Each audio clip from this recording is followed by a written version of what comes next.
সবজির দাম আগুন। একদিকে যেমন মুখ্যমন্ত্রী নবান্নে বসে কড়া বার্তা দিয়েছেন এই সবজির দাম নিয়ন্ত্রণ করতে হবে 10 দিনের মধ্যে, কিন্তু এই সবজির দাম নিয়ন্ত্রণ হবে কিভাবে, চাষের অবস্থা ঠিক কীরকম তা বুঝতেই আমরা এখন এসে গেছি বর্ধমানের দামোদরের পাড়ে চরমানা এলাকায়, এবং সেখানেই দেখতে পাচ্ছি বিভিন্ন ধরনের চাষ হচ্ছে। মানুষরা কিন্তু সবজি চাষ করছে, পেছনে বিভিন্ন ক্ষেত রয়েছে যেখানে বিভিন্ন ধরনের সবজিও চাষ হচ্ছে। দেখতে পাচ্ছেন আমরা এখন যেখানে রয়েছি সেখানে একটি লাউ চাষের ক্ষেত রয়েছে এবং সেখানে কিন্তু চাষও হচ্ছে এবং বিভিন্ন মানুষ কিন্তু চাষের কাজে যুক্ত।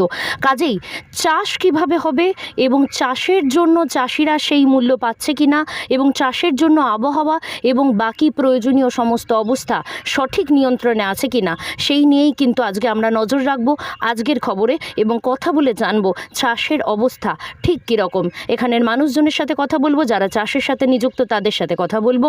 আমরা জানবো চাষের অবস্থার সঙ্গে বাজারের দ্রব্যমূল্য, এই সবজির দাম যেভাবে বেড়ে চলেছে তার অবস্থার কী সামঞ্জস্য রয়েছে। সবজির দাম যেহেতু আগুন, কাজেই আমরা জেনে নেব সবজি চাষের কি অবস্থা এবং যারা এই চাষের সঙ্গে নিযুক্ত তারা কি বলছেন বাজারের এই দ্রব্যমূল্য নিয়ে। কি বাজার তো তোমার হচ্ছে লাউ কদিন আগে দাম ছিল আর সবজির ফলন নেই, দেখতে পাচ্ছেন ফলন 2 বিঘে জমিতে 3 ভাগ 4 ভাগ লাউ হচ্ছে, যেখানে 15 ভাগ 16 ভাগ লাউ হওয়ার কথা। কি বলবো আপনাদেরকে, এর জন্য আবহাওয়াকে কিছুটা দায়ী করবেন না? বাজারের গরমে তো লাউ গাছ বাঁচাতে পারলাম না, আরও মরে গেল 1 বিঘে। আপনার নাম? আমার নাম শিবু মণ্ডল। এই যে সবজি চাষ হচ্ছে তার পাইকারি বাজারে এখন দাম কীরকম? আজকে দিয়ে আসলাম 100 টাকা পাল্লা, 80 টাকা পাল্লা, এরকম 80 টাকা লাউ। আগের সঙ্গে এখনের কি তফাৎ পাচ্ছেন? এখন সারের দাম বেড়ে গেছে, ওষুধের দাম বেড়ে গেছে, লেবার মুনিশের দাম বেড়ে গেছে, এইসব দিয়ে তো তখন কিছুই থাকছে না, শুধু চাষই করে যাচ্ছি।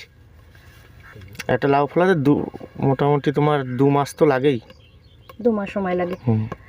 ভবিষ্যতে এই বিষয়টাকে নিয়ে দ্রব্যমূল্য বৃদ্ধি এখন যেভাবে চলছে বা চাষের জন্য সারের দাম এবং বিভিন্ন অবস্থার যে সমস্যা সেটা নিয়ে ভবিষ্যতে কিছু আশা রাখছেন বা কিছু এরকম ভাবনা চিন্তা রয়েছে যেটা নিয়ে কিছু নিয়ন্ত্রণ করা যেতে পারে বা ভাবা যেতে পারে? সারের দাম তো অতিরিক্ত, তারপরে তোমার ওষুধের দাম, এসব দিয়ে আর কিছু থাকছে না। চাষ নামেই করছি, এখন কি করব, জমি আছে, চাষ তো করতেই হবে। এইটাই আর কি বলবো।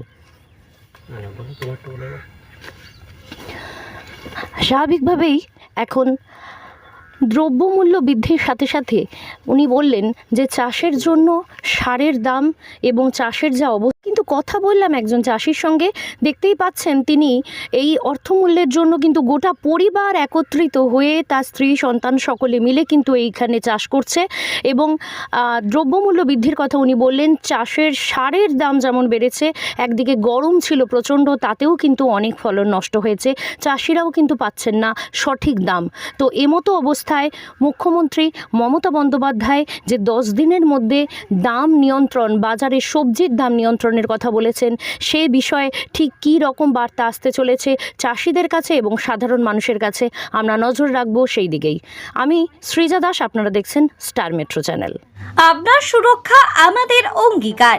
বর্ধমান শহরের স্বাস্থ্য পরিষেবার নতুন দিগন্ত Meditech multi speciality hospital.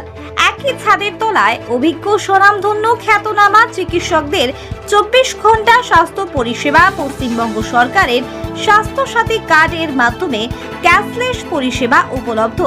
Nababhat Suri road, পূর্ব বর্ধমান। ফোন নাম্বার 9854942770 অথবা 7908870077।